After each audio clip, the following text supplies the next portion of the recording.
Dieu soit loué, soit exalté, soit magnifié. Je veux chanter tes louanges, oh Jésus. Je veux louer ton Saint-Nom, agneau de Dieu. Je veux chanter tes louanges, oh Jésus. Je veux louer ton Saint-Nom, agneau de Dieu. Tu es digne, tu es digne de recevoir la gloire. Tu es digne de recevoir l'honneur. Tu es digne, tu es de recevoir la gloire. Tu es digne de recevoir l'honneur. Plus qu'aucun autre Seigneur, tu es digne de recevoir la gloire et l'honneur.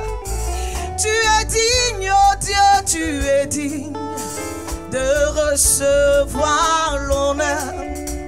Plus qu'un génie quelconque, tu es digne de recevoir la gloire. Mon Dieu, tu es digne de recevoir l'honneur. Tu es digne, tu es de recevoir la gloire. Tu es digne de recevoir l'honneur. Je veux chanter, je veux chanter tes louanges, oh Jésus. Je veux louer ton Saint-Nom, agneau de Dieu. Je veux chanter, je veux chanter mon Dieu.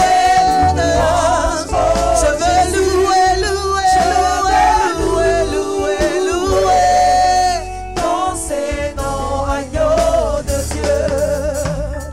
Tu es digne, Seigneur. Tu es digne, oh Dieu. Tu es digne, roi de gloire. Tu es digne, mon roi et mon prince. Reçois la louange, reçois la gloire et l'adoration.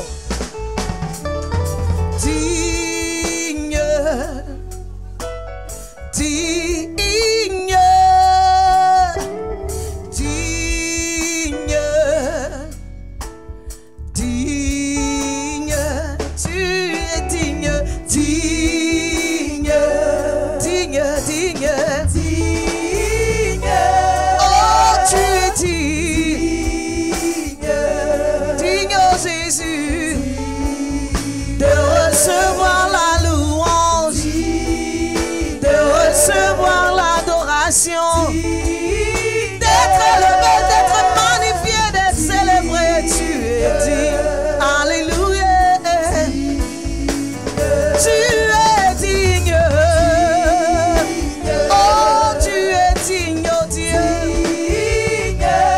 Tu es digne, oh Dieu.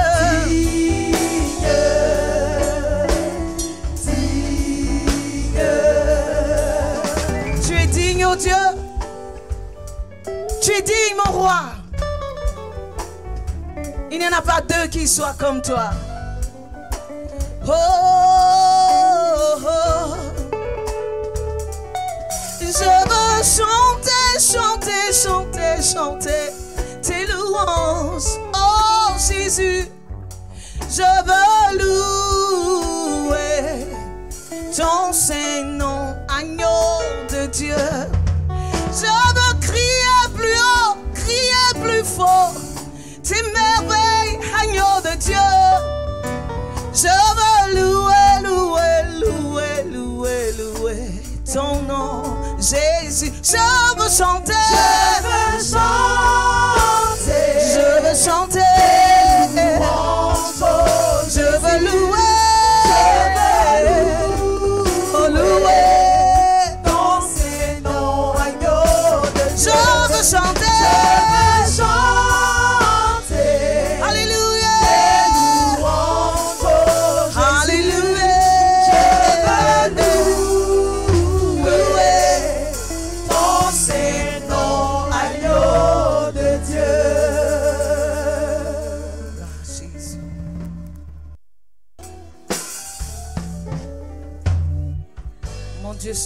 et soit exalté.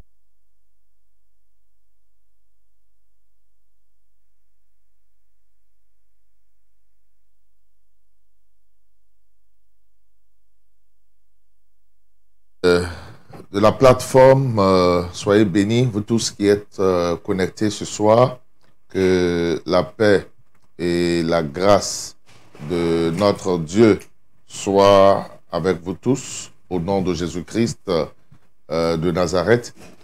Nous sommes aujourd'hui jeudi 30 avril de l'année 2020, c'est le dernier jour de notre mois d'avril.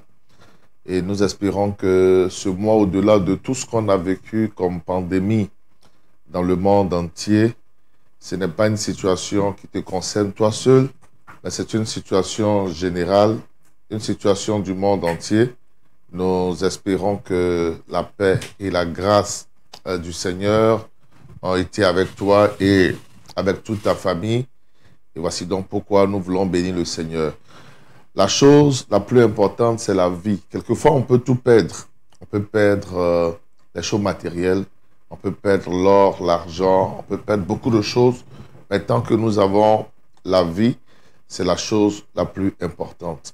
Je voudrais encourager quelqu'un qui est connecté à faire confiance à Dieu, à compter sur la grâce du Seigneur, sur son amour et sur sa fidélité. Nous sommes dans le culte du soir où je veux continuer à enseigner tout à l'heure sur le thème que nous avons démarré le dimanche, les moments favorables à la tentation. Mais tout à l'heure, sous le coup de 20h30 GMT, 20h30 GMT, disons 22h30 heure de France, 21h30 heure de l'Angleterre, nous aurons un programme de destinée, un programme très important, le programme de possession de la porte du nouveau mois. On n'entre pas dans un mois comme on entre dans son salon. Bien-aimés, nous voulons bénir le Seigneur. Nous sommes autour de 17h10 heure GMT. Voilà. Et j'ai beaucoup de plaisir à vous voir connectés. Soyez bénis, recevez les salutations, vous tous qui êtes en Europe, en Asie, en Afrique, au Canada, aux États-Unis, en Australie. D'où que vous nous suivez ce soir, que la paix et la grâce de notre Dieu soient avec vous tous, au nom de Jésus-Christ de Nazareth. Moi, je suis votre frère dans la foi, pasteur Aké Martial, premier responsable des églises MCR. L'église MCR, entendez par là, Mission chrétienne réconciliation, et je vous parle depuis Abidjan, Côte d'Ivoire. Avant d'écouter la parole du Seigneur, je voudrais vous encourager, bien-aimés, à partager ce direct. Partagez-le sur les différentes pages, partagez-le dans les groupes WhatsApp, Messenger, partagez-le via WhatsApp, via Messenger, à toutes vos connaissances, et que Dieu vous bénisse pendant que vous le faites. Faites le maximum de partage. Je voudrais saluer tous nos responsables de l'église MCR, de Macori-Champro, tout le peuple de Dieu de l'église MCR.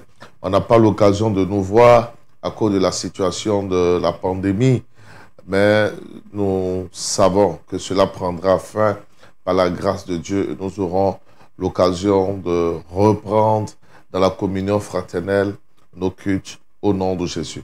Alors le thème, il est bon de le rappeler, c'est les moments favorables à la tentation. Nous allons faire une lecture, bien-aimée du Seigneur, sans plus tarder.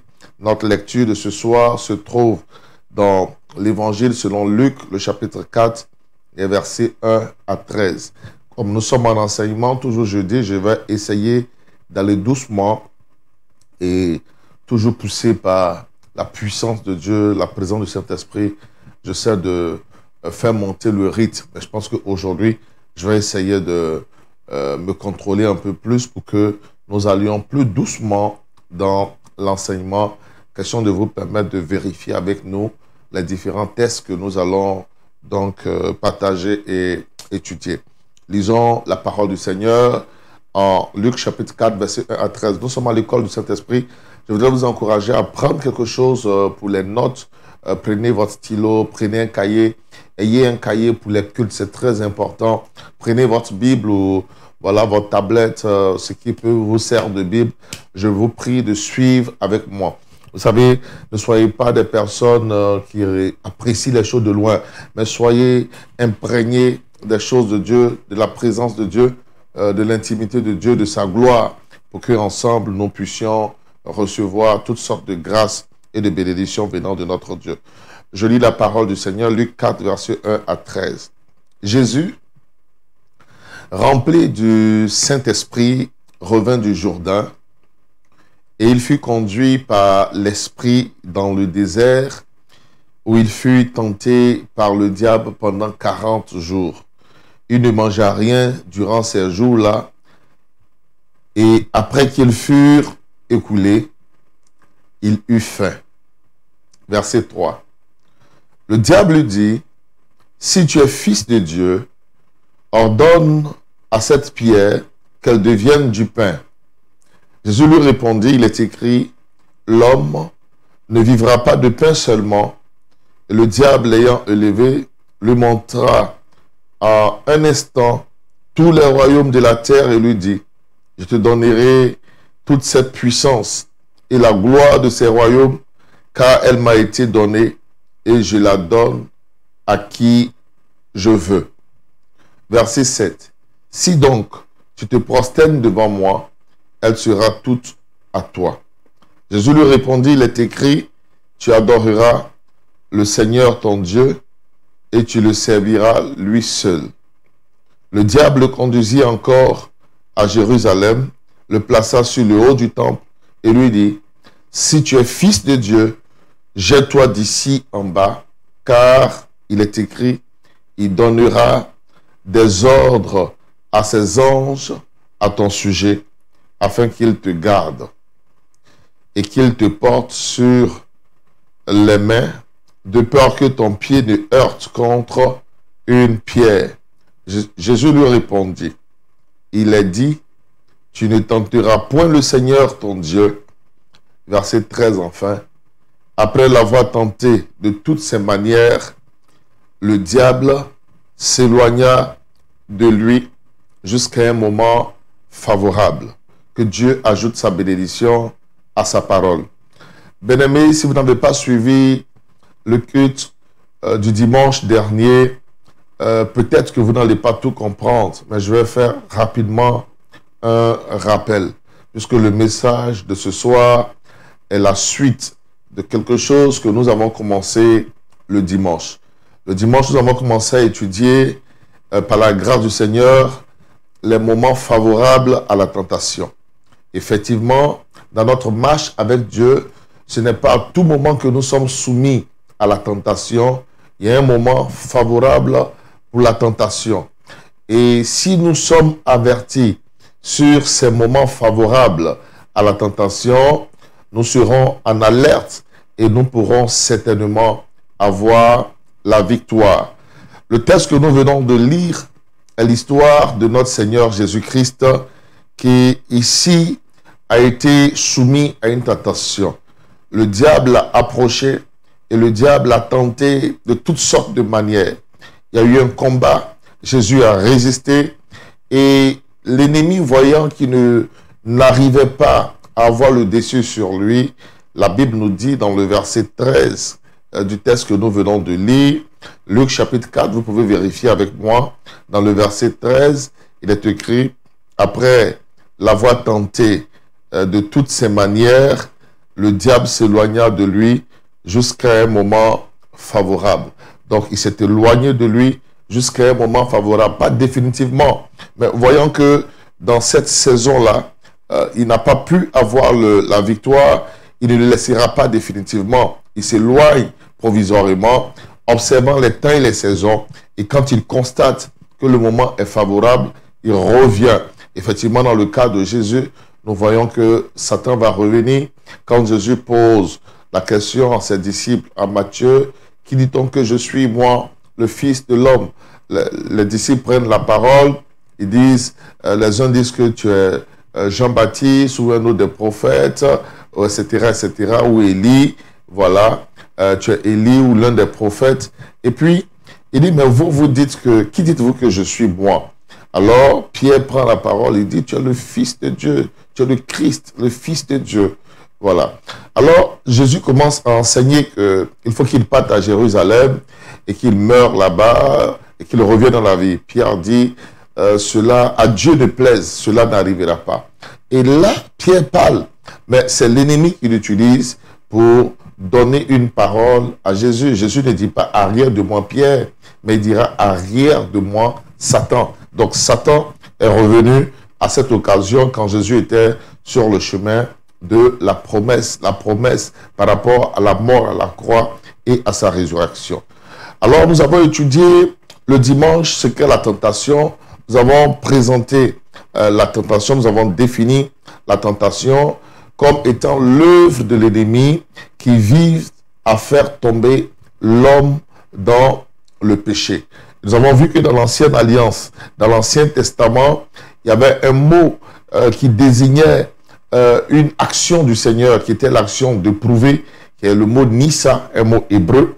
Mais dans le Nouveau Testament, nous voyons, puisque le Nouveau Testament est écrit en grec, il y a un mot grec, le mot péraïsmos, qui signifie à la fois épreuve et tentation.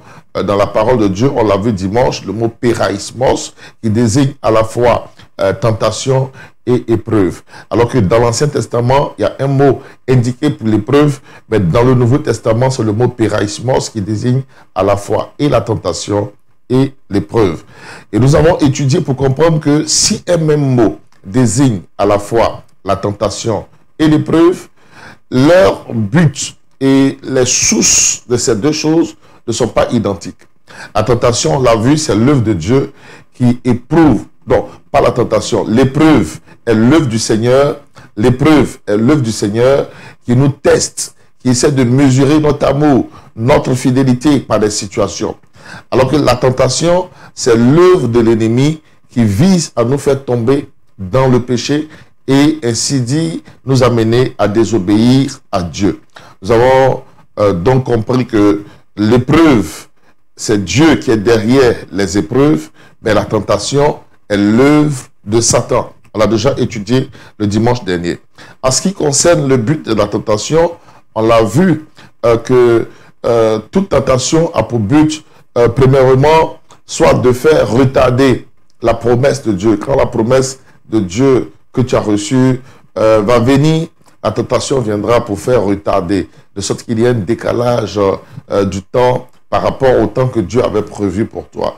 Deuxième chose, on a vu que la tentation, elle vient pour nous empêcher totalement même de recevoir ce que Dieu avait pour nous. Et la troisième chose qu'on a vue, c'est qu'à travers la tentation, l'ennemi veut nous frapper de mort. La Bible dit justement, je voudrais qu'on regarde ce verset ensemble.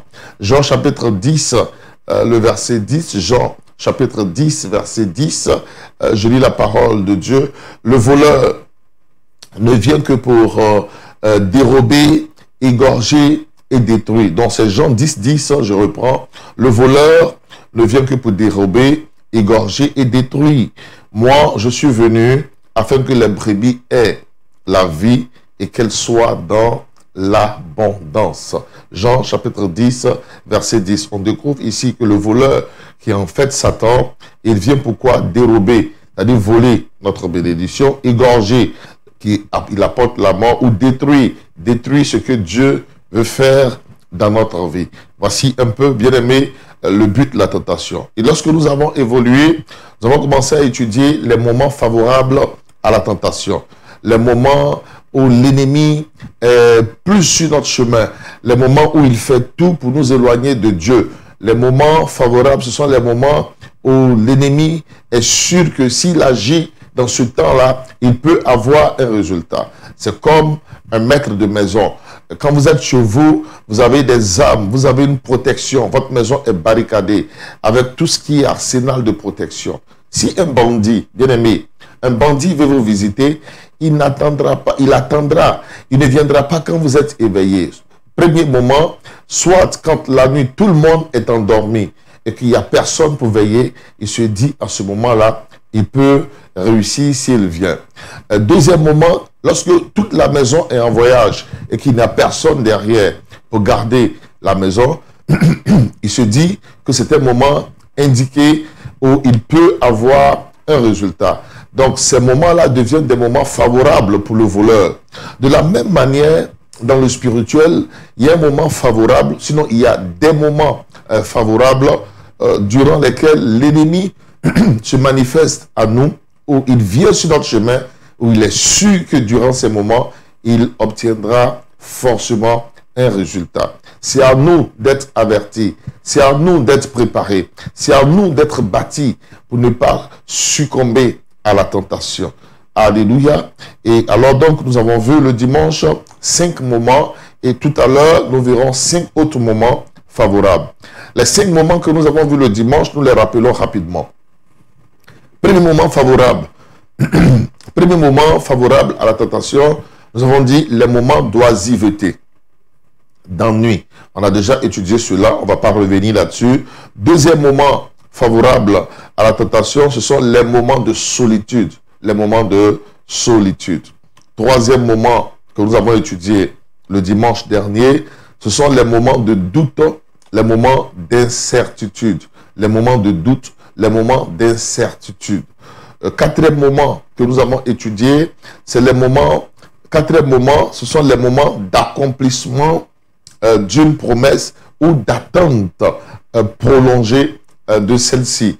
Il vous suffit simplement juste après de vous référer à l'enseignement que nous avons donné le dimanche dernier, dimanche 26. Regardez sur la page après, regardez le dimanche 26, le message qui a été enseigné pour comprendre tous ces moments. Et le cinquième moment que nous avons étudié le dimanche dernier, ce sont les moments de privation sexuelle dans le mariage.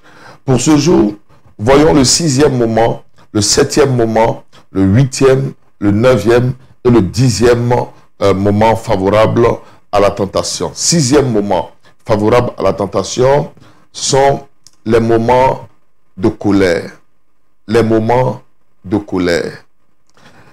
Nous allons pour cela lire dans la parole de Dieu un verset en Éphésiens, le chapitre 4, les versets 26 à 27.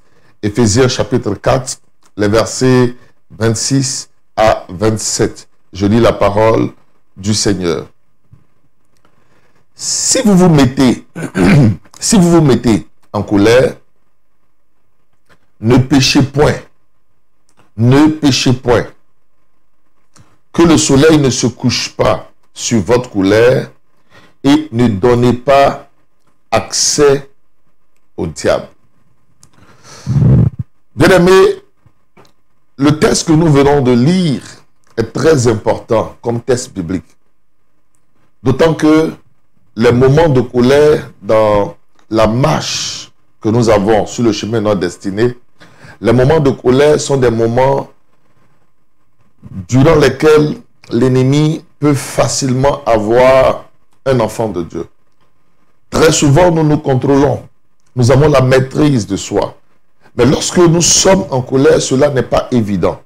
Lorsque nous sommes en colère, cela n'est pas évident. Bien-aimés, dans la colère, il est très souvent difficile à l'homme et à la femme de se contrôler, de se maîtriser, de contrôler même sa parole et ses actes.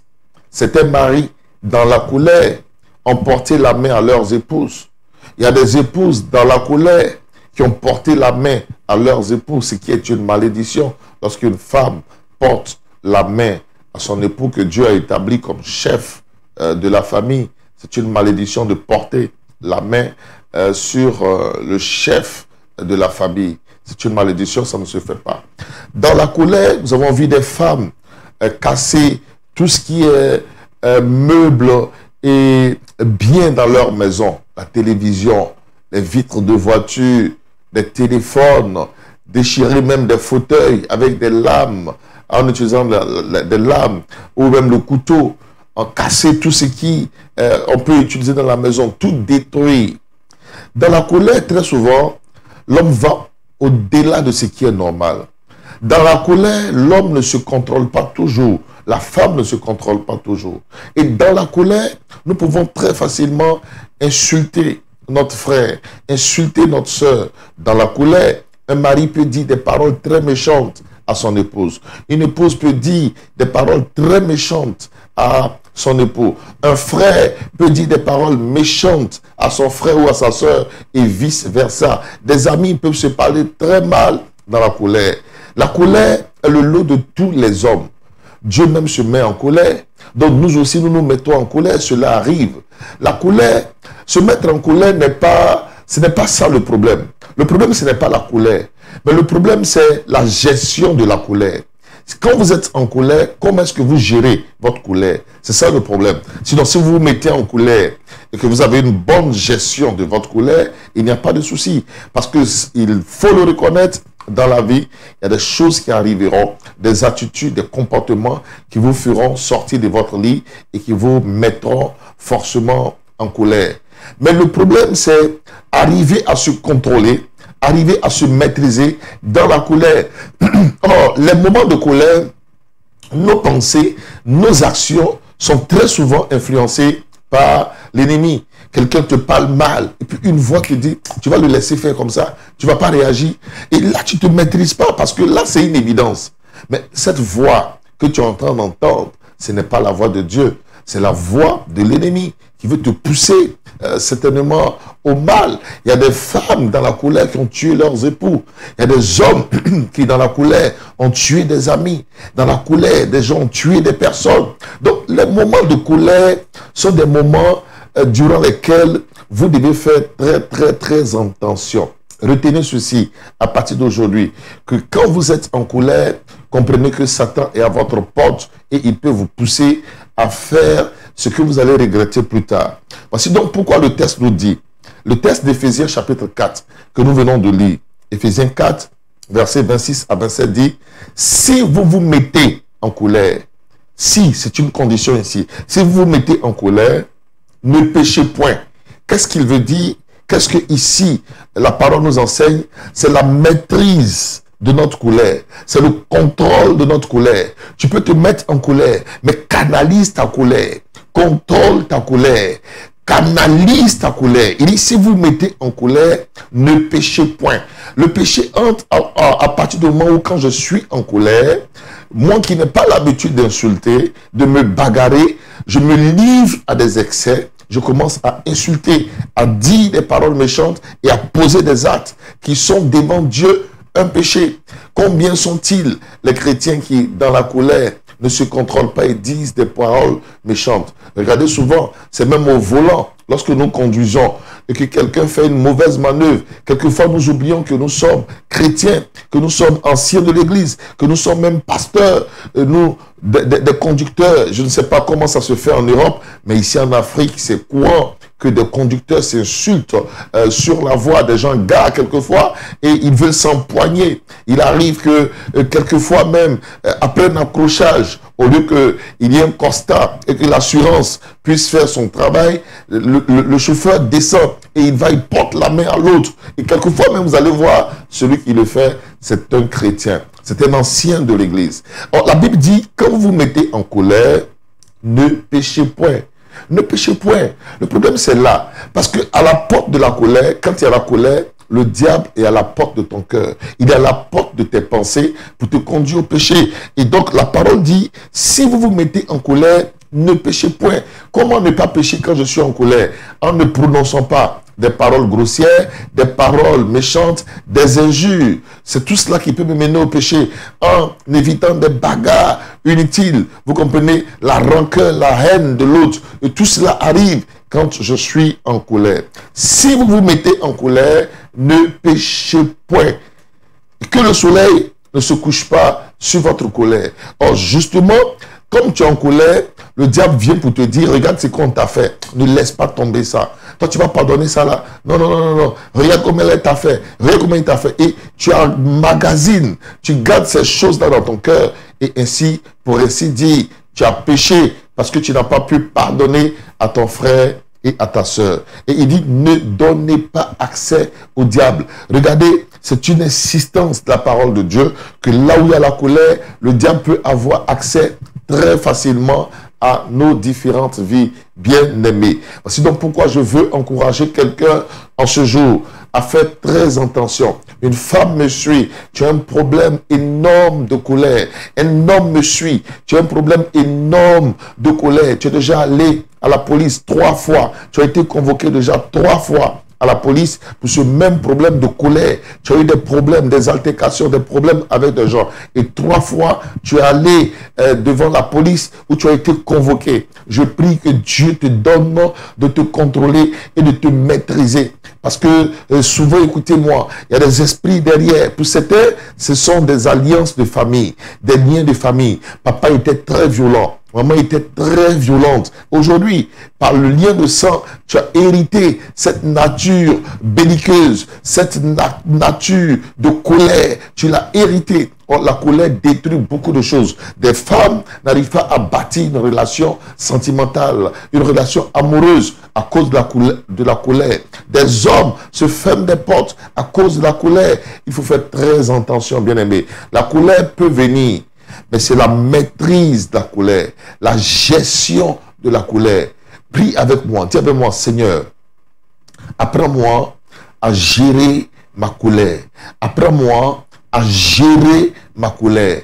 Et si même la colère est inévitable, quand je me mets en colère, Seigneur, apprends-moi à gérer ma colère au nom de Jésus. Que Dieu t'aide là-dessus au nom de Jésus-Christ de Nazareth. Alléluia. Jésus même s'est mis en colère, ça peut arriver dans le temple. Il y a une colère sainte qui l'a habité. Frère, mais faisons attention. Faisons attention. Maman, ton époux fait tout pour que tu sois en colère. Ne tombe pas dans le piège. Je veux dire à quelqu'un, ne tombe pas dans le piège. Ne tombe pas dans le piège.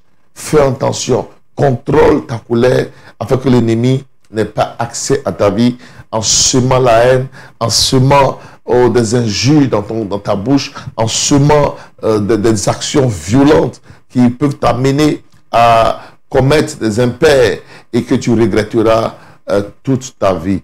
Essaie de te contrôler. Essayons de nous contrôler, bien-aimés, afin que Dieu soit glorifié et réjoui par nos vies. Septième moment favorable à la tentation, ce sont les moments de décision. Ce sont les moments de décision. Les moments de décision. Les moments de décision. Les moments de décision.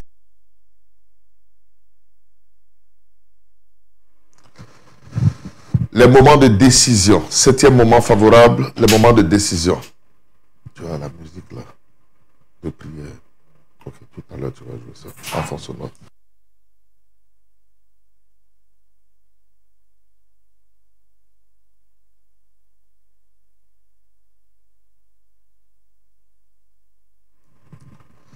Alléluia. Voilà, vous me recevez maintenant, d'accord. Genèse chapitre, les moments de décision. Septième moment favorable, ce sont les moments de décision. Les moments de décision. Frères et sœurs, toute décision que l'homme prend, toute décision que tu prends dans la vie, te place sur un chemin. En fait, les décisions dans la vie de l'homme sont des carrefours, comme le conducteur. Écoutez-moi, quand vous êtes au volant de votre voiture ou bien dans une voiture, le carrefour est très important et vous devez savoir négocier le carrefour. Parce que le carrefour mal négocié vous conduit à la mauvaise destination. Donc, toute décision vous conduit sur un chemin et le chemin vous conduit à une destination. Donc, la décision, lorsqu'elle est mauvaise, elle vous conduit à la mauvaise destination parce que vous aurez pris le mauvais chemin. Et lorsque la décision est bonne, elle vous conduit sur le bon chemin et alors à la bonne destination. Donc, vous ne devez pas rater le chemin que vous vouliez prendre. Et le problème, malheureusement, dans la vie de plusieurs personnes, c'est de n'avoir pas compris cette réalité. Les moments de décision dans la vie de l'homme sont des moments très importants. Voici donc pourquoi, en général, pour prendre des décisions, les conseils que je vous donne, Tout à l'heure, j'ai parlé de la colère. Ne prenez pas de décision dans la colère. 99% des décisions que vous prenez dans la colère ne sont pas bonnes. Ce sont des décisions mauvaises. Et quand tu as un problème avec un ami, avec un employé, avec un patron, avec ton époux, ton épouse, dans la colère, il y a un problème, ne prends pas de décision. Même quand tu vas prendre une décision, calme-toi. Il y a des personnes qui ont pris des décisions dans la colère. Des gens qui avaient des positions, des femmes que Dieu avait établies dans des foyers, qui avaient une bonne position dans leur mariage. Tout allait, un jour il y a eu un souci. Et dans la colère, elles ont jeté l'alliance, elles n'ont plus voulu du mariage. Et elles sont parties. Quand la colère est passée et qu'elles ont voulu revenir, le monsieur n'a plus voulu. La colère a mené des gens à perdre des positions et à perdre des privilèges parce qu'ils ont pris des mauvaises décisions dans la colère. Donc les moments de colère, ne prenez pas de décisions. Ne prenez pas de décisions. Les moments de colère, ne prenez pas de décisions. Alléluia. Les décisions dans la colère sont de très mauvaises décisions. Deuxième chose, ne prenez pas de décisions précipitées.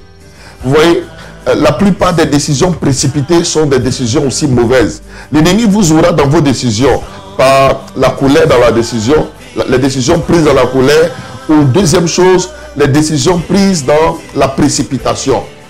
Quelqu'un t'a rencontré, ça fait 2-3 jours, tu ne connais même pas bien, il te dit que c'est le coup de foudre, il t'aime, il veut vivre avec toi, il veut être avec toi, tu ne cherches même pas à comprendre, dans la précipitation, tu t'engages en même temps. Regardez, la vie nous enseigne. La plupart des personnes qui ont fait des choses dans la précipitation, aujourd'hui regrettent. Les relations bâties dans la précipitation sont des relations qui n'ont pas pu, qui aujourd'hui révèlent leur véritable nature et identité. Les mariages faits dans la précipitation, aujourd'hui, révèlent à ces hommes et à ces femmes qu'il y a eu erreur. Ne faites rien dans la précipitation. Les décisions prises dans la précipitation sont très souvent de très mauvaises décisions. Parce que le moment de décision, comprenez que le diable se présente. Donc, quand il y a la colère, ne prenez pas de décision. Quand la décision est précipitée, ne prenez pas de décision. Vous avez besoin de calme, vous avez besoin de prière, vous avez besoin de discernement pour prendre une décision. Les décisions brusques, précipitées ne sont pas bonnes. Trop rapides ne sont pas bonnes. Comme je le disais tout à l'heure pour le mariage, quelqu'un vient dans ta vie, il vient dans ta vie. Cela fait à peine 10 jours, tu ne le connais même pas bien. Il te parle de mariage, c'est le coup de foudre. Et toi, tu t'engages. Sois sûr que dans 99% des cas, tu t'engages sur un mauvais chemin. Les décisions précipitées ne sont pas bonnes, frères et sœurs. Et troisième chose, les choses qui sont tellement jolies, c'est tellement beau à tes yeux que tu n'as même plus le temps de réfléchir. Les choses qui se présentent à vous, c'est tellement parfait. L'homme là, quand tu le vois, c'est l'homme parfait. La femme, quand tu la vois, c'est l'homme, c'est la femme parfaite. Quand tu vois l'opportunité, c'est une opportunité parfaite. Tu n'as même pas le temps de prier, d'interroger ton Dieu. Sache que ce qui est souvent trop beau et évident dans tes yeux, quand tu prends une décision, ça peut te conduire dans l'erreur et te conduire donc, bien entendu, dans un mauvais chemin, sur un mauvais chemin, puisque la tentation a pour but de nous faire perdre notre héritage et notre destinée. Alors, il y a beaucoup de choses à dire, mais nous allons juste voir un test dans les Écritures. Le test est un peu long, donc je ne vais pas le lire. Je vous donne la référence et je vais expliquer le test. Et puis, éventuellement, nous allons lire quelques passages dans le test. Genèse chapitre 13, versets 1 à 13. Genèse chapitre 13, verset 1 à 13. Ce test est l'histoire, bien aimée, de Lot et de son oncle Abram, ou d'Abram et de son neveu Lot. Abram a reçu une révélation de Dieu. Abram a reçu une pensée de Dieu. Dieu s'est révélé à cet homme et Dieu lui a dit, va-t'en de ton pays, de ta patrie et de la maison de ton père dans le pays que je te montrerai. Abram a pris son neveu Lot, puisque Lot avait perdu alors son père qui était le frère d'Abram, mais Lot était déjà d'un certain âge. Il a accompagné Abram sur le chemin de la destinée et de la promesse de Dieu pour Abram. La Bible dit qu'à un moment, il y a eu beaucoup de mésententes entre Abram et Lot, les bergers d'Abraham et les bergers de Lot. Lorsque nous regardons dans la parole du Seigneur, la Bible dit que Abraham avait de nombreux troupeaux et Lot aussi en avait. Regardez par exemple avec moi, Genèse chapitre 13, je voudrais qu'on regarde cette parole de Dieu. Genèse chapitre 13, verset 5 à 7. Regardez avec moi, Genèse chapitre 13, verset 5 à 7. Je lis, Lot qui voyageait avec Abraham avait aussi des brebis, des bœufs et des tentes. Abraham, vous savez qu'il en avait. Donc Lot qui voyageait avec Abraham, il en avait aussi. Verset 6. Et la contrée était insuffisante pour qu'ils demeurassent ensemble, car leurs biens étaient considérables. Bien aimé, leurs biens étaient si considérables qu'ils ne pouvaient demeurer ensemble. Verset 7.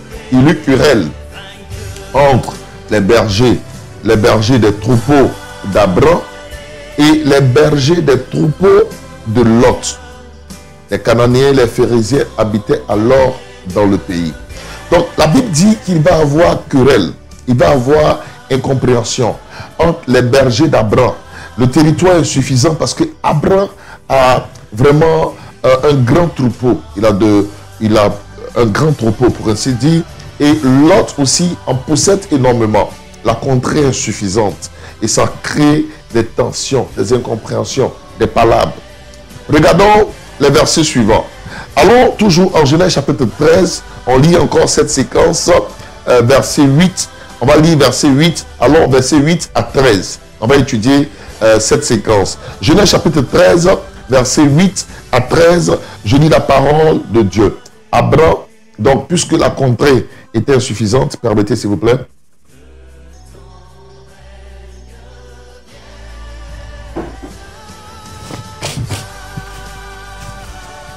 Alléluia. Voilà. Puisque la contrée était insuffisante, Genèse chapitre 13, verset 8 à 13, nous découvrons ceci que Abraham dit à Lot, qu'il n'y ait point, je te prie, de dispute entre moi et toi, ni entre mes bergers et tes bergers, car nous sommes frères. Tout le pays n'est-il pas devant toi? Sépare-toi donc de moi. Si tu vas à gauche, j'irai à droite. Et si tu vas à droite, j'irai à gauche. Verset 10. Lot leva les yeux et vit toute la plaine du Jourdain qui était entièrement arrosée. Avant que l'Éternel eût détruit Sodome et Gomorrhe, c'était jusqu'à soir, comme un jardin de l'Éternel, comme le pays d'Égypte.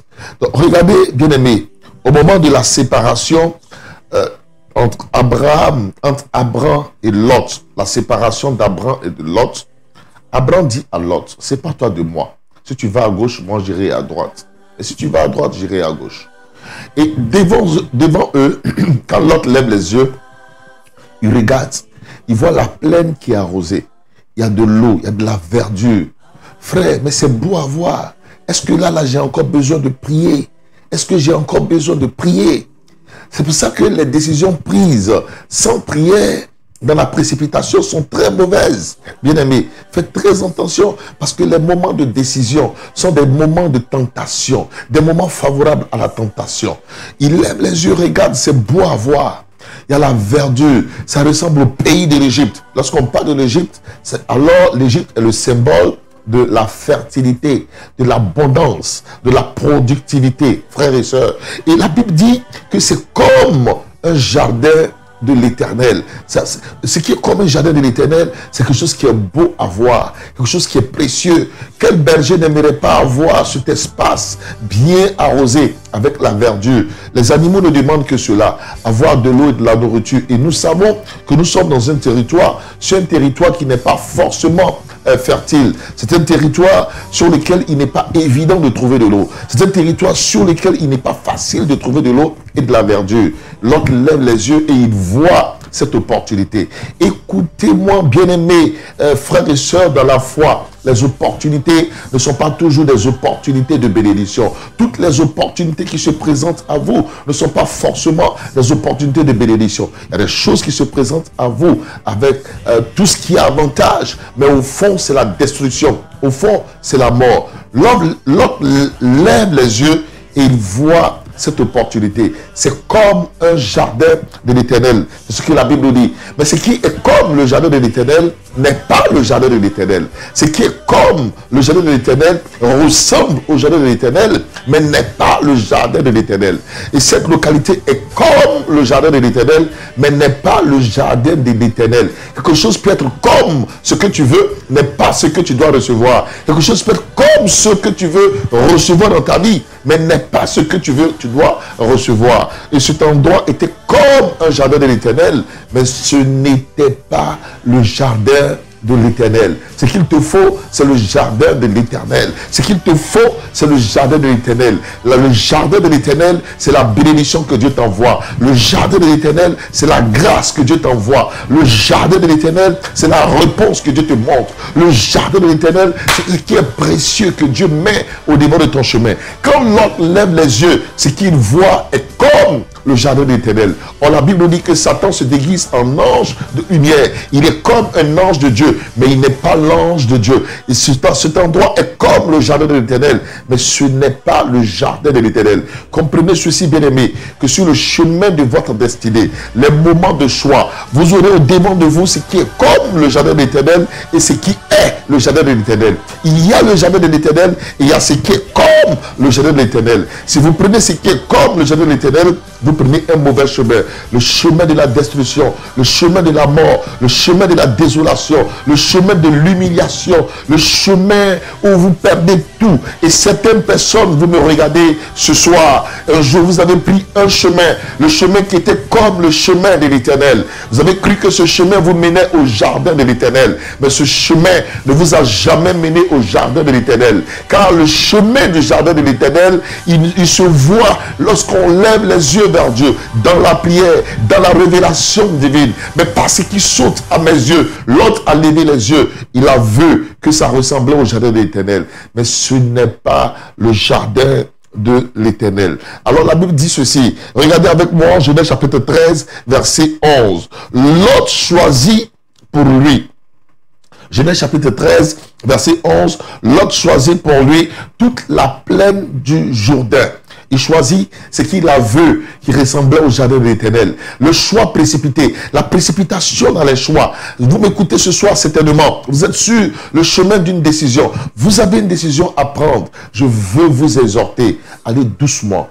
Allez doucement, allez doucement, allez doucement, allez doucement. Ne vous précipitez pas dans les décisions. Ne vous précipitez pas dans les choix. La précipitation vous conduit à la tentation. Vous conduit sur le mauvais chemin. Vous tombez dans ce que l'ennemi veut que vous puissiez, ce que l'ennemi veut que ça se manifeste dans votre vie. Vous perdez la grâce. Vous tombez dans la désolation qui était le piège de l'ennemi. Vous tombez dans le piège de l'ennemi. Les moments de décision, bien aimés, sont des moments important où vous devez ouvrir les yeux. L'esprit doit être vraiment en alerte, avoir le discernement et faire très attention. L'autre choisit pour lui toute la plaine du Jourdain. Il s'avança vers l'Orient. C'est ainsi qu'ils se séparaient l'un de l'autre. Quelqu'un peut me dire, c'est vrai, cet homme s'est présenté à moi, j'ai besoin de me marier, mais c'est l'homme parfait, idéal que je veux. Il est bâti comme j'aime, il a les moyens comme j'aime, il peut me mettre dans le confort que je veux. Quelle prière encore je dois faire? Je suis une femme seule, j'en ai besoin. Un choix précipité. Un homme peut dire, quand je vois cette femme, waouh, c'est la femme de ma vie. Elle est belle, elle est luxueuse, elle a la forme bouteille, elle est bâtie comme j'aime. Why ai-je encore besoin de prier? C'est ce que je désire. Mais est-ce que c'est le jardin de l'Éternel? Cette entreprise qui t'appelle, il y a une proposition qui t'est faite. Mais est-ce que c'est le jardin de l'Éternel? Une bénédiction apparente est sur ton chemin. Est-ce le jardin de l'Éternel? Voici la question que je te pose ce soir. Bien-aimé, ouvre tes yeux, ouvre ton cœur, ouvre ton esprit, afin que Dieu se révèle à toi. Ne fais jamais de choix précipité. Le choix, la décision que tu as à prendre. Une décision, ne prends pas une décision dans la précipitation. Ne prends pas une décision, je veux dire, dans la colère. Ne prends pas une décision dans la colère. Non, non, non. Ne prends pas une décision parce que c'est évident. Regardez avec moi. L'autre choisit, Genèse chapitre 13, regardons les derniers versets. On va terminer Genèse 13, versets 11 à 13. J'ai la parole de Dieu. L'autre choisit pour lui toute la plaine du Jourdain et il s'avança vers l'Orient. C'est ainsi qu'ils se séparaient l'un de l'autre. Verset 12. Regardez, l'autre choisit. Dans la précipitation, c'est bois ses yeux. C'est beau à voir. C'est beau y choisir. Mais regardez le choix d'Abraham. Verset 12. Abraham habita dans le pays de Canaan et Lot habita dans les villes de la plaine et dressa ses tentes jusqu'à Sodome. Verset 13. Les gens de Sodome étaient méchants et de grands pécheurs devant l'Éternel. Alors, on découvre tout de suite quelque chose, que le choix de Lot n'est pas un choix glorieux. Pourquoi? Lorsqu'on découvre, il choisit ce qui est beau, mais l'atmosphère n'est pas jolie à voir. La Bible dit dans le verset 13, et nous lisons verset 13, que les gens de Sodome, c'est-à-dire là où Lot allait s'installer, étaient méchants et ils étaient de grands pécheurs contre l'Éternel. Ils n'étaient pas seulement des pécheurs, mais ils étaient de grands pécheurs. C'est-à-dire qu'il allait même s'installer dans l'atmosphère obscure.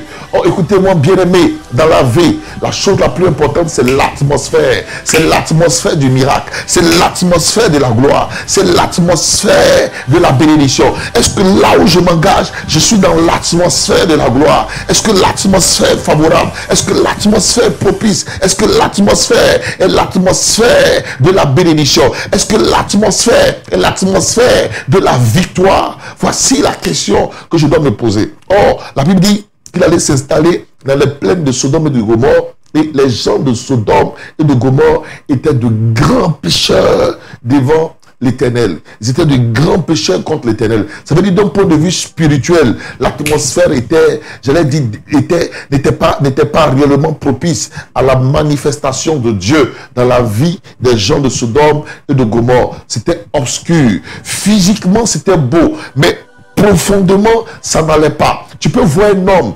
extérieurement c'est bon, mais intérieurement ce n'est pas bon. Cette chose que tu vois, cet endroit, extérieurement t'arrange, mais spirituellement n'est pas bon. Alors voici donc pourquoi il faut faire attention aux choix évidents, aux choix précipités. La Bible dit, lorsque nous regardons dans le verset 14, on découvre donc le choix d'Abraham. Verset 14, l'Éternel dit à Abraham. Donc quand Lot a choisi, Abraham n'a pas choisi. Lot a levé les yeux, il a vu. Mais Abraham a attendu. Il était patient. Il a attendu que Dieu lui parle. Il a attendu que Dieu se révèle à lui. Dans la patience, ne sois pas pressé. Dans la précipitation, tu feras de mauvais choix. Mais Abraham a attendu que Dieu se révèle à lui. Verset 14. Est-ce qu'on peut voir Genèse chapitre 13, verset 14? Bien aimé, regardez avec moi. Verset 14. L'Éternel dit à Abraham, après que Lot se fut séparé de lui, lève les yeux, lève les yeux. Donc Lot, lui, n'a pas levé les yeux. Lot a regardé ce qui est évident sous ses yeux. Mais Dieu dit à Abraham, toi Abraham, ne fais pas comme Lot. Toi, lève les yeux. Lève les yeux. Lève les yeux. Et du lieu où tu es, regarde vers le nord, vers le midi, vers l'Orient et vers l'Occident. Abraham regarde sans voir une verdure, sans voir un jardin. Il regarde, il ne voit pas quelque chose que Lot a vu. Lot a vu de la verdure. Il a vu un territoire arrosé qui ressemblait au jardin de l'Éternel, bien aimé. Ce que Lot a vu ressemblait au jardin de l'Éternel. Mais quand Abraham regarde, qu'est-ce qu'Abraham voit? Abraham ne voit pas de verdure. Abraham ne voit pas d'eau. Il ne voit pas quelque chose de précieux. Il voit un territoire aride. Écoutez-moi, quelquefois, le jardin de l'Éternel vient à vous sous une image qui n'est pas le jardin de l'Éternel. Mais ce qui est comme le jardin de l'Éternel vient à vous avec une image glorieuse. Mais ce qui est le jardin de l'Éternel est codé, est souvent caché. Parce que donc pourquoi des gens ont perdu la véritable bénédiction? Parce que vous avez regardé au sens, vous avez regardé à ce que vos yeux vous ont montré. Vous n'avez pas eu de profondeur pour interroger le Seigneur, pour savoir si ça c'était de Dieu ou n'est pas de Dieu. Ne prenez pas des décisions. Il y a des gens qui ont a priori qui rejettent des choses qui viennent sur leur chemin. C'est comme certaines de mes filles qui me suivaient ce soir. Vous voulez des hommes qui ont de grandes maisons, de grosses voitures, beaucoup d'argent. Donc si quelqu'un vient à vous à vélo aujourd'hui, il dit je t'aime, je veux être avec toi, ce n'est pas évident que tu puisses t'engager dans une telle relation. A priori même tu ne prieras même pas pour savoir, Seigneur, est-ce que cet homme-là, c'est toi qui l'envoie? Le conseil que je vous donne, bien-aimé, vous tous qui me suivez ce soir, ne prenez pas de décision sans avoir prié. Même si la chose à vos yeux ne vous plaît pas, allez devant le trône de la grâce. Interrogez le Seigneur. Demandez à Dieu, est-ce que c'est de toi? Est-ce que je dois m'engager? Est-ce que c'est ce que tu veux pour moi? Père, quelle est ta volonté? Des gens ont raté le jardin de l'Éternel parce qu'ils ont regardé au sens et à ce que leurs yeux leur ont montré aujourd'hui. Vous savez, je vais partager là-dessus un témoignage avec vous, bien-aimés. Un témoignage. Quand je devais me fiancer, à celle qui est aujourd'hui mon épouse, maman d'Élise, elle a eu la conviction et nous sommes engagés dans les fiançailles. Le jour, elle a décidé de me présenter à sa mère. Sa mère qui sait que sa fille à l'université faisait alors la licence de droit. En licence de droit, qui n'est pas donc une vilaine fille, une vilaine femme, va certainement venir avec un homme avec une grande voiture, beaucoup d'argent, avec des fanfares, tout ça. Et puis, elle dit à maman, je vais te présenter mon chéri. Donc, la maman qui est là, c'était à Makori, je me souviens, et j'arrive pour voir maman. La maman me voit. C'est la mère, hein, je comprends sa réaction. Aujourd'hui, c'est vrai qu'elle me porte dans son cœur. Mais a priori, quand elle m'a vu de prime abord, ou alors premier contact, elle dit, c'est mon chéri qui est là. J'étais alors un gringalé à l'époque. Un gringalé. Un homme malingre, chétif. Vous avez vu ma photo que j'ai publiée sur ma page hier. Souvenir de... Ça, c'est un souvenir de l'année... 1993, vous voyez. Donc, c'est quelques années juste avant cela. Retournez tout à l'heure, si vous n'avez pas vu la photo, à la fin, allez voir la photo sur ma page, une photo que j'ai publiée, j'étais comme ça. Voilà. Je ne me ressemblais pas à moi-même, bien aimé. Je ne me ressemblais, je n'avais pas de corpulence, comme aujourd'hui. J'étais malingre, chétif, un homme luttant... de toutes sortes de luttes dans la vie, sans vraiment à me voir a priori, je n'avais rien qui puisse attirer les yeux d'une personne. Vous savez, c'est là que vous perdez la bénédiction. C'est là que vous perdez la gloire que Dieu a pour vous. C'est à ce niveau-là que vous perdez la grâce, bien-aimé. C'est à ce niveau, parce que vous jugez au premier regard. Vous n'avez pas de profondeur pour voir la gloire qui est au-delà de ce qui est apparent. Il y a ce que les yeux voient, mais l'homme ne regarde pas. L'homme spirituel ne regarde pas la réalité, mais l'homme spirituel doit regarder à la vérité. La vérité, c'est ce que Dieu cache. Dieu ne montre pas la vérité à tout le monde. Vous devez avoir de la profondeur, de la révélation pour voir la vérité. La réalité, je suis là, malingre, chétif, il n'y a rien en poche. Mais la vérité, je suis un homme de destinée. Un homme avec qui, quand tu es en alliance, un homme, quand il est ton mari, il ne peut que te faire plaisir et te conduire dans la joie et le bonheur. Frère, c'est ça aujourd'hui mon identité. Je n'étais pas comme je suis aujourd'hui. À l'époque, plusieurs personnes auraient refusé mes avances, éventuellement, auraient refusé de devenir mon épouse. Ce n'est pas comme aujourd'hui où il y a une panoplie de personnes qui voudraient être là. Non, je vous parle des temps anciens. C'est ça en fait, frère. C'est à ce niveau-là qu'il faut avoir les yeux perçants comme Abraham pour voir. Quand Dieu dit regarde vers l'Orient, regarde vers l'Occident, regarde, tu as un regard perçant. Tu ne regardes pas et tu ne vois pas la réalité d'aujourd'hui, mais tu vois ce que l'homme ordinaire ne peut pas voir, mais ce que Dieu cache à l'homme ordinaire qui te réserve. Maman me voit Et dit à sa fille après, c'est un petit comme ça que tu m'envoies. Ma fille, c'est un petit comme ça que tu m'envoies. Frère, mais je rends grâce à Dieu. Aujourd'hui, maman tient plus ce langage. Oui, parce que elle voit de là où sa fille était et là où elle est aujourd'hui. Il y a quand même évolution. Il y a un changement. Il y a une transformation. Il y a une transformation. Aujourd'hui, je ne vais pas rendre des témoignages pour attirer la gloire sur nous. Non, mais Dieu bénit, frère. Dieu bénit. Le problème des gens, c'est que vous êtes pressés. Vous voulez le tout prêt, le tout cuit aujourd'hui même. Maintenant, ici et maintenant. Vous n'avez pas de patience. Vous ne savez pas aller sonder les temps et les saisons pour comprendre, Seigneur, qu'est-ce que cela me réserve. Mais de prime abord, vous rejetez les opportunités. Au premier regard, vous rejetez des personnes. Au premier niveau, vous rejetez des personnes qui pourraient être pour vous des personnes de bénédiction, des gens que Dieu envoie sur votre chemin comme des gens de révélation, ayant une destinée, ayant en eux un potentiel, une grâce de Dieu. Mais vous n'avez pas su voir. Tu n'as pas su voir. Tu as été aveugle un temps. Tu as fait le choix de la cécité. Tu as fait un choix dans l'aveuglement. Aujourd'hui, tu pleures. Ta vie est désolation. Tu as cru que c'était le jardin de l'Éternel. Mais le jardin de l'Éternel n'était pas beau à voir à tes yeux. Il faut entrer dans les profondeurs pour voir que c'est le jardin de l'Éternel. Car le jardin de l'Éternel est caché. Le jardin de l'Éternel est mis à part. Tout le monde ne peut pas avoir accès au jardin de l'Éternel. Je suis le jardin de l'Éternel. Quelqu'un dit avec moi, je suis le jardin de l'Éternel. Je suis le jardin de l'Éternel. Alléluia. Alléluia. Si mon épouse m'écoute, je vais vous partager un secret. Vous voyez, je peux partager un secret avec vous. Dites après à mon épouse, maman, vraiment tu aurais raté quelque chose de formidable. Waouh, si tu n'avais pas eu les yeux perçants pour voir vers l'Occident, pour voir vers l'Orient, pour voir vers le Midi, pour voir vers le Nord. Dis à quelqu'un, dis avec moi, Seigneur, ouvre mes yeux, que j'ai ce regard perçant, pour voir. Vous savez, en fait, le chrétien a 4 faces que Dieu nous donne. L'une des faces, c'est la face de l'aigle qui vole. Quel est le mystère de la face de l'aigle qui vole? L'aigle est un oiseau qui a un regard perçant. Il voit 7 fois plus loin que l'homme. C'est-à-dire que là où la vue de l'homme s'arrête, l'aigle voit 7 fois au-delà de l'homme.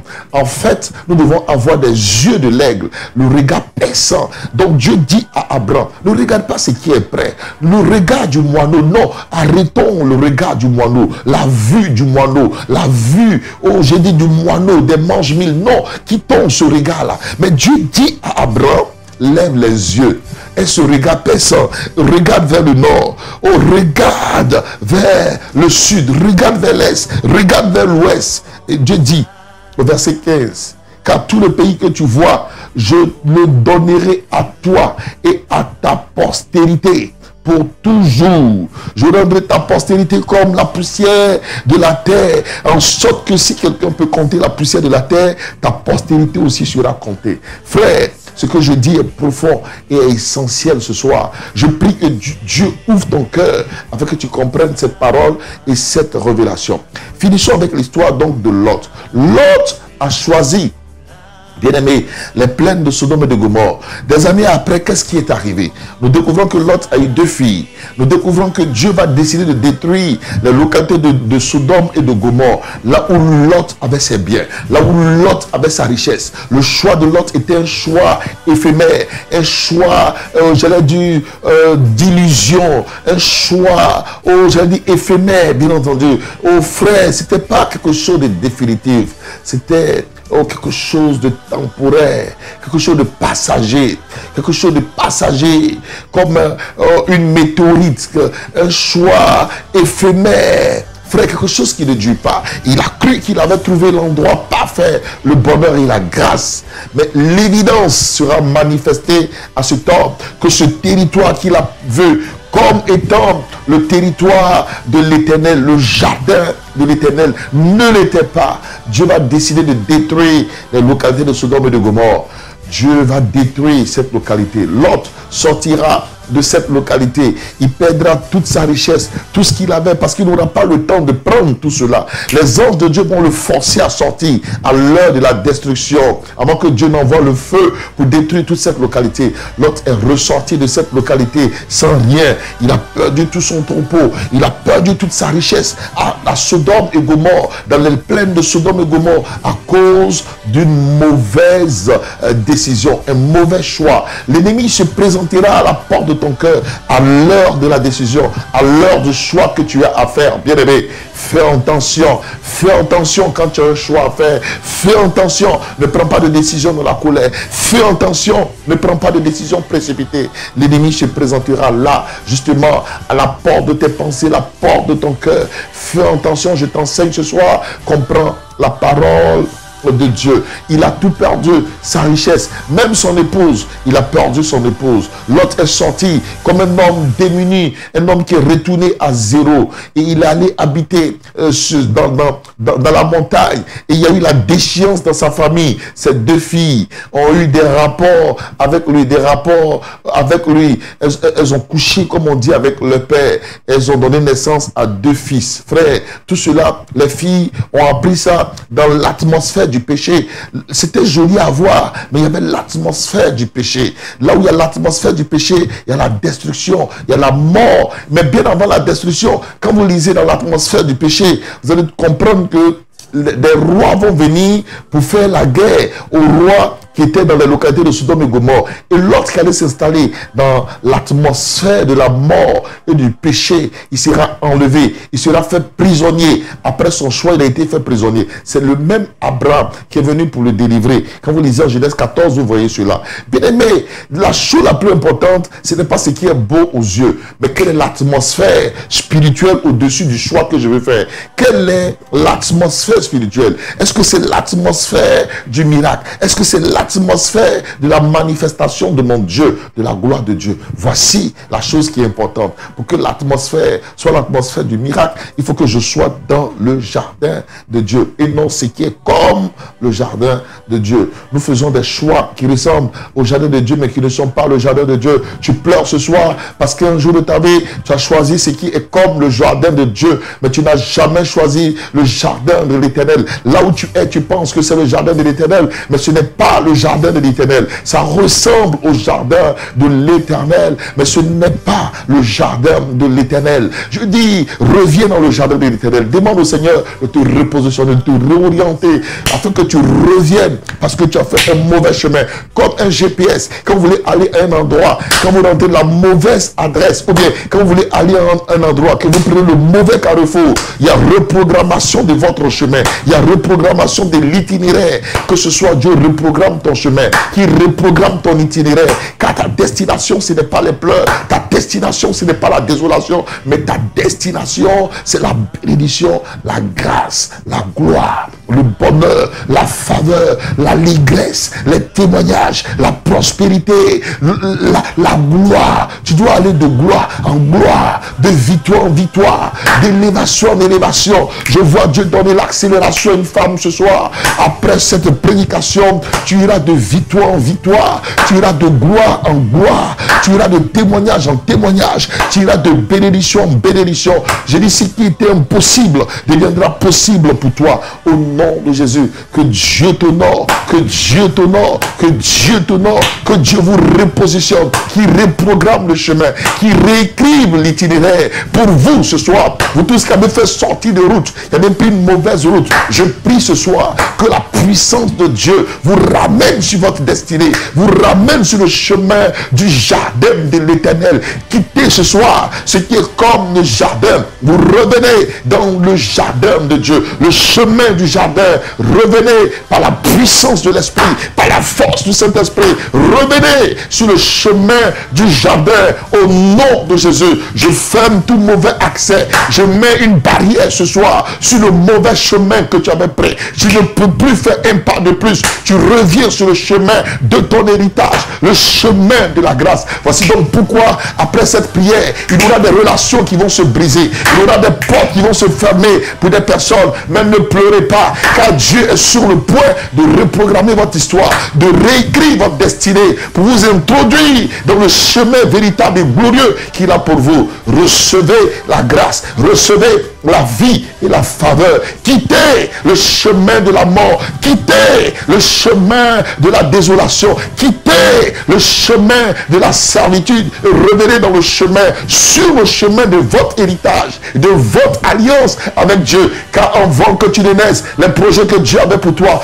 étaient des projets de paiement de malheur. Dieu a un chemin glorieux pour toi. Tu pleures, ta vie est désolation et pleure, amertume. Mais je te dis que ce n'est pas ton héritage. Dieu a quelque chose de meilleur pour toi. Revois là où tu avais pris la décision et que Dieu reprogramme le chemin de ton héritage. Ce qui semblait impossible, qu'aujourd'hui même, que cela redevienne possible au nom de Jésus.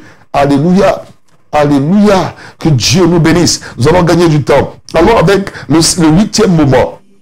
Le 8e moment. Si nous allons, si vous voyez, avant le 8e moment, Abraham, il ne fait pas de choix précipité. Dieu l'oriente. Apparemment, il n'y a rien de bon. Mais lisez plus tard, Dieu va bénir Abraham. Dieu va élever Abraham. Parce que l'atmosphère du miracle. La chose la plus importante, c'est pas ce qui est beau aux yeux. Mais est-ce que là où je suis, c'est l'atmosphère du miracle? Quand je suis sous l'atmosphère du miracle, quand je suis dans l'atmosphère du miracle, tout change. Jésus prend Pierre, Jacques et Jean. Il va avec eux sur la haute montagne pour la transfiguration. Et Pierre dit, il est bon que nous soyons ici. Il est bon que nous soyons ici. Il est bon que nous soyons ici. Il est bon que nous soyons ici. Il est bon que nous soyons ici. Il est bon que nous soyons ici. Alléluia. Frères et sœurs, la parole est précieuse. Il reste encore 3 points. Je pense que nous allons faire ceci. Il reste encore 3 points. Nous n'allons pas forcer, la pensée de Dieu. J'aimerais tellement terminer la parole ce soir, mais nous allons terminer, nous allons nous arrêter ici. Vous savez, c'est important de ne pas trop forcer les choses. Je voulais continuer parce que si je continue, je ne vais pas bien expliquer. Je n'aime pas faire les choses comme ça. Il y a encore 3 points à voir. Nous avons le 8e moment favorable à la tentation dimanche. On va mettre ça pour le dimanche. Ça, c'est le moment d'abondance. On va mettre ça dimanche. Le 9e moment favorable à la tentation sont les moments de désert. Et puis le 10e moment favorable à la tentation, les moments de mort spirituelle que j'aurai l'occasion de développer. Il y a 3 moments que je vais développer ce dimanche. Je pense que pour aujourd'hui, on a vu le 6e et le 7e moment. 2 moments, c'est bon. Les moments de colère et les moments de décision. Alléluia. Je prie que l'ennemi échoue sur le chemin de votre destinée. Tout piège des ténèbres au devant de ta vie ce soir, je mets cela en déroute. Je proclame que cela échoue au nom de Jésus. Je renverse les forteresses de l'ennemi. Tout décret des ténèbres, toute force que l'ennemi est en train de planifier pour t'éloigner de ton héritage, je renverse tout projet qui avait été mis en place pour que tu ne puisses pas atteindre la gloire à laquelle Dieu t'appelle. Je mets cela en déroute. Tout mauvais choix sur ton chemin, je détruis cela. Toute fausse bénédiction est renversée au nom de Jésus. Retenez que le diable se déguise en ange de lumière. Tout ce qui brille, comme on le dit dans le langage courant, n'est pas de l'or. Quelquefois, la pacotille ressemble à de l'or. Or, ce qui est votre destinée, ce qui vous ressemble, ce qui te ressemble, ce que tu dois posséder, ce que tu dois recevoir, ce n'est pas ce qui ressemble à l'or, ce n'est pas la pacotille. La pacotille ne te ressemble pas, car tu es fils du royaume, tu es une fille du royaume. Dieu a des choses glorieuses pour toi, les choses les plus précieuses, les choses les plus excellentes. La Bible nous dit en 2 Pierre, comme sa divine puissance nous a donné tout ce qui contribue à la vie et à la piété. Alléluia, au moyen de la connaissance de Jésus. J'aime bien cette parole. J'aime bien cette parole. Regardez, je vais lire cela. 2 Pierre, le chapitre 1. 2 Pierre, chapitre 1. Oh, nous allons lire verset 3. 2 Pierre 1, verset 3. Je lis la parole de Dieu. Comme sa divine puissance nous a donné tout quoi? Tout ce qui contribue à la vie. Pas ce qui contribue à la mort, mais ce qui contribue à la vie et à la piété. Par quel moyen? Le moyen de la connaissance de qui? De celui qui nous a appelés. Qui nous a appelés à quoi? Pas à la souffrance. Il ne nous a pas appelés à la désolation. Il ne nous a pas appelés aux pleurs, aux frustrations, à l'humiliation. Il ne nous a pas appelés à la désolation. Mais il nous a appelés par sa propre gloire et par sa vertu. Regardons le verset 4. Le verset 4 dit quoi? Lesquels nous assurent de sa part les plus grandes et les plus précieuses promesses. Qu'est-ce qui est pour moi les plus grandes et les plus précieuses promesses? Les promesses les plus grandes sont pour toi. Les promesses les plus précieuses sont pour toi. C'est ça en fait notre appel, notre héritage. C'est ce qui nous est destiné. Nous ne sommes pas n'importe qui. Je veux dire à quelqu'un ce soir, tu n'es pas n'importe qui. Tu n'es pas n'importe qui pour recevoir dans ta vie n'importe quoi. Mais tu es un fils du royaume, une fille du royaume. Les promesses les plus précieuses, les promesses les plus grandes et les plus précieuses, les plus grandes et les plus précieuses. Vous comprenez? Dans la suite du verset 4, afin que par elle, vous deveniez comment? Participants de la nature divine, en fuyant la corruption qui existe dans le monde par la convoitise. Frère, nous ne sommes pas n'importe qui. Je veux te dire, à toi qui me suis, Sonia, tu n'es pas n'importe qui. Une femme me suit. Ton prénom, c'est Sonia. Sonia est ton prénom. Ton prénom est Sonia. Sonia, tu n'es pas n'importe qui pour recevoir n'importe quoi. La grâce est sur ta vie. La faveur est sur ta vie. Des choses glorieuses t'appartiennent. Dieu veut t'honorer, Sonia. Sonia, Dieu veut t'honorer. Sonia, Dieu veut t'honorer. Sonia, Dieu veut t'honorer. Tu dois sortir des pleurs, sortir de la désolation et de la souffrance perpétuelle. Beaucoup d'opportunités, Sonia, très peu de réalisations. Beaucoup de promesses, beaucoup d'échecs dans ta vie, très peu d'accomplissements. L'ennemi veut détruire ta vie à cause de la grâce, car tu es une femme de destinée, Sonia. Sonia, tu es une femme de destinée. Je prie que Dieu te ramène sur ton héritage. Sonia, appelle-moi. Quand j'aurai besoin de prier pour toi, reçois la grâce, reçois la faveur, et que Dieu t'honore, et que sa gloire t'accompagne. Soyez bénis au nom de Jésus, bien-aimé. Que la grâce de Dieu soit avec vous tous au nom de Jésus. Dites avec moi, Seigneur, merci pour ta parole. Merci de m'enseigner. Dis avec moi, Seigneur, merci de m'ouvrir les yeux et de me donner de comprendre, papa. Merci parce que tu me donnes de comprendre que les moments de colère sont des moments favorables à la tentation. Seigneur, donne-moi de contrôler ma colère. Donne-moi, Père, par la vertu du Saint-Esprit et la présence de ton esprit en moi. Donne-moi la maîtrise de soi. Donne-moi de contrôler ma colère, de juguler ma colère, Seigneur, et de ne pas tomber dans la tentation, dans les moments de colère. Seigneur, tu m'as parlé des moments de décision. Père, je prie ce soir au nom de Jésus que tu me donnes de faire très attention. Tu m'as dit de ne pas prendre de décision dans la colère. Tu me dis de ne pas prendre de décision précipitée. Dis avec moi, Seigneur, tu me dis de ne pas sauter sur ce qui est évident, mais en toute chose, comment ne pas tomber dans la tentation? La prière. Avez-vous un choix à faire? Priez le Seigneur. Avez-vous besoin d'une réponse? Priez le Seigneur. Même si c'est évident, prie le Seigneur. As-tu besoin d'une décision? Prie le Seigneur. Consultez Dieu. Consultez Dieu. Demandez au Seigneur. Consultez Dieu. Ne prenez pas de décision dans la colère. Tu étais très fâché et tu voulais prendre une décision maintenant. Renonce à cette décision. Renonce. Attends que la colère passe. Et réfléchis. Réfléchis. Réfléchis. Et prends une décision. Prends une décision. Alléluia. Alléluia. Réfléchis et prends une décision. Prends une décision. Alléluia. Alléluia. Car toute décision doit être pensée. Elle doit être pensée. Alléluia. Toute décision doit être pensée. Le mot penser vient des mots latins. Dans l'étymologie, vient d'un mot latin appelé le mot pensare. Pensare signifie premièrement peser. Peser.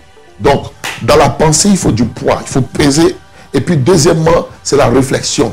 Donc, il faut penser, c'est-à-dire peser les décisions que nous avons à prendre, afin que la gloire et la grâce de Dieu soient avec nous, que la faveur de Dieu vous soit accordée. Soyez bénis du Seigneur au nom de Jésus. Je vous donne rendez-vous pour 2 programmes. Tout à l'heure, bien-aimés, sous le coup de 20h30 GMT, nous allons avoir un moment important de prière. On n'entre pas dans un nouveau mois. Aujourd'hui, c'est le dernier jour du mois d'avril. Et nous allons avoir un moment de prière ce soir pour entrer dans le mois de mai. Qu'est-ce que le mois nous réserve? Il y a une erreur. À l'entrée du mois, Dieu place toutes les bénédictions du mois. Donc, à l'entrée du mois, si vous ne faites pas les prières stratégiques pour posséder votre possession pour le mois, vous ratez toutes les grâces que Dieu a pour vous dans le mois. Donc, vous pourrez recevoir des choses, mais peut-être c'est à 25% ou 50% de ce que Dieu avait prévu pour vous donner. Ce mois de mai qui vient, tu dois avoir 100% de la bénédiction, 100% de la grâce. Il faut qu'on prie. Il faut qu'on prie. Comment entrer dans un mois? Il y a 3 choses. Première chose, avoir la pensée de Dieu pour le mois. La deuxième chose, après la pensée, la deuxième chose, c'est la prière. Nous devons faire des prières et des proclamations. Et la troisième chose, faire une sémence pour entrer dans le mois. Je vais enseigner tout cela tout à l'heure sous le coup de 20h30 GMT, 21h30 heure de l'Angleterre et 22h30 heure de France. Bien-aimés, ne ratez pas le rendez-vous. Même s'il fait tard, il y a des sacrifices quelquefois que nous devons faire pour recevoir de Dieu. Ce soir n'est pas un soir pour vite dormir. Prie d'abord et ensuite tu dormiras. Viens avec ta famille. Invite un ami, un frère, une soeur. Nous allons prier ensemble. Je proclame d'avance que le mois de mai sera pour vous un mois de restauration. Il y a des personnes, vous me suivez, vous avez perdu des choses. Mais en mai, Dieu va vous restaurer. Le Dieu que je prêche va vous honorer. Ce Dieu va vous faire voir sa gloire et sa grâce. Soyez prêts à recevoir de nouvelles choses dans vos vies. Il y aura de nouvelles portes qui vont s'ouvrir. Pour des personnes qui ont eu des portes se fermer. Mais cela n'est possible que par la prière. Nous devons posséder notre mois tout à l'heure. Donc à 20h30, je vous attends, 20h30 GMT. Je suis votre frère dans la foi, pasteur Aké Martial. J'ai eu beaucoup d'honneur et de plaisir à conduire cette émission.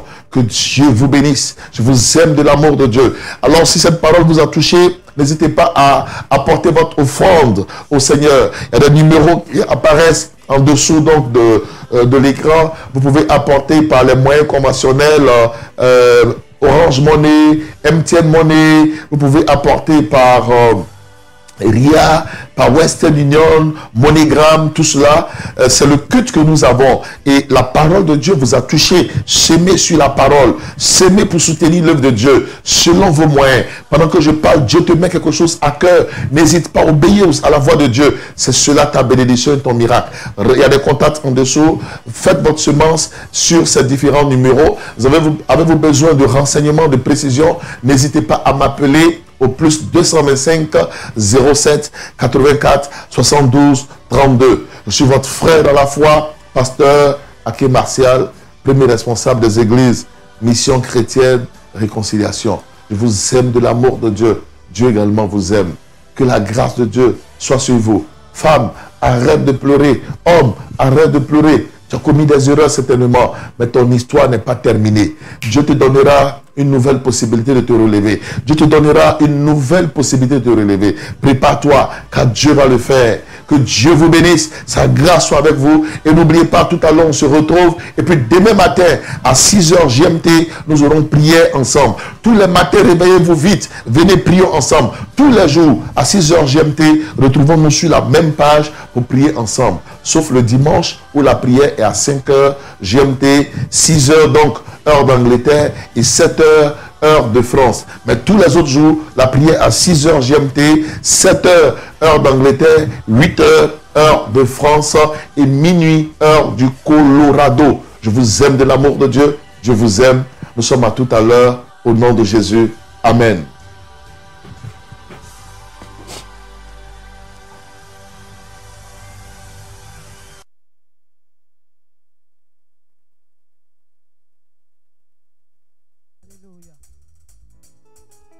Bien-aimé, à qui est-ce que tu confies ta vie? Je ne sais pas pour les autres. D'ailleurs, je le sais parce qu'ils te conduiront tous à la mort et à la perdition. Mais je veux te parler de Jésus, celui dont la bénédiction n'est suivie d'aucun chagrin. Alléluia.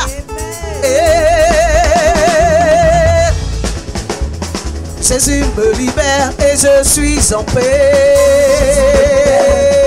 Jésus me libère.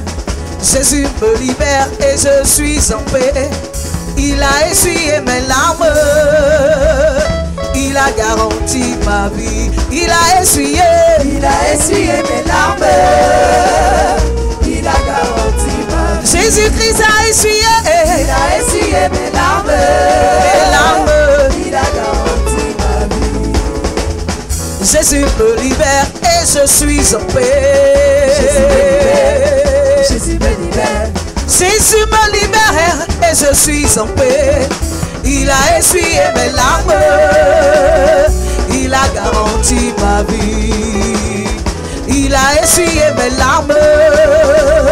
Il a garanti ma vie. Il a essuyé mes larmes. Il a garanti ma vie. Jésus-Christ a essuyé. Il a essuyé mes larmes. Oh, il a essuyé mes larmes. Il a garanti ma vie. Oh, il a essuyé mes larmes. Il a garanti ma vie.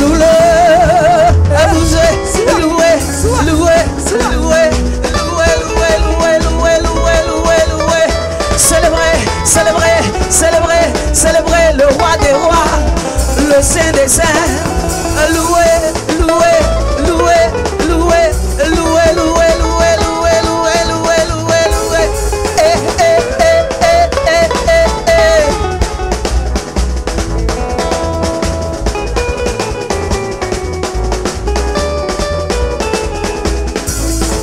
Mon Dieu est fidèle, il ne faillit jamais. Mon Dieu est fidèle, il ne faillit jamais. Mon Dieu est fidèle, il ne faillit jamais. Mon Dieu est fidèle, il ne faillit jamais. Il tient toujours ses promesses. Il est fidèle à sa parole. Il prend soin de moi et son enfant. Mon Dieu ne faillit jamais. Il prend soin de moi et son enfant. Mon Dieu ne faillit jamais. Il tient toujours ses promesses. Il est fidèle à sa parole. Il prend soin de moi, son enfant. Mon Dieu ne faillit jamais. Il prend soin de moi, son enfant. Mon Dieu ne faillit jamais. Il tient toujours ses promesses. Son nom c'est Jésus. Alléluia. Il prend soin de moi et son enfant. Mon Dieu ne faillit jamais. Alléluia. Son enfant, mon Dieu ne faillit jamais. Loue Jésus. Hey. Loué, bougez. Loué.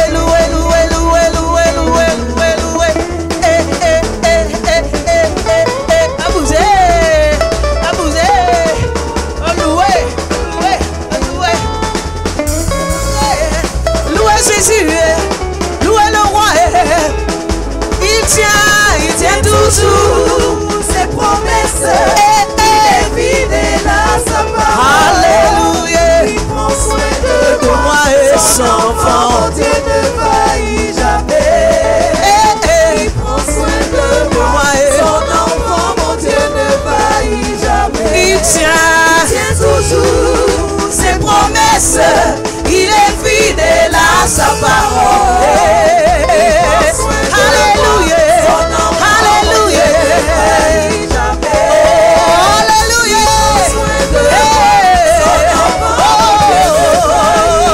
Il tient toujours ses promesses. Il est fidèle à sa parole. Alléluia. Son enfant, mon Dieu ne faillit jamais. Il prend soin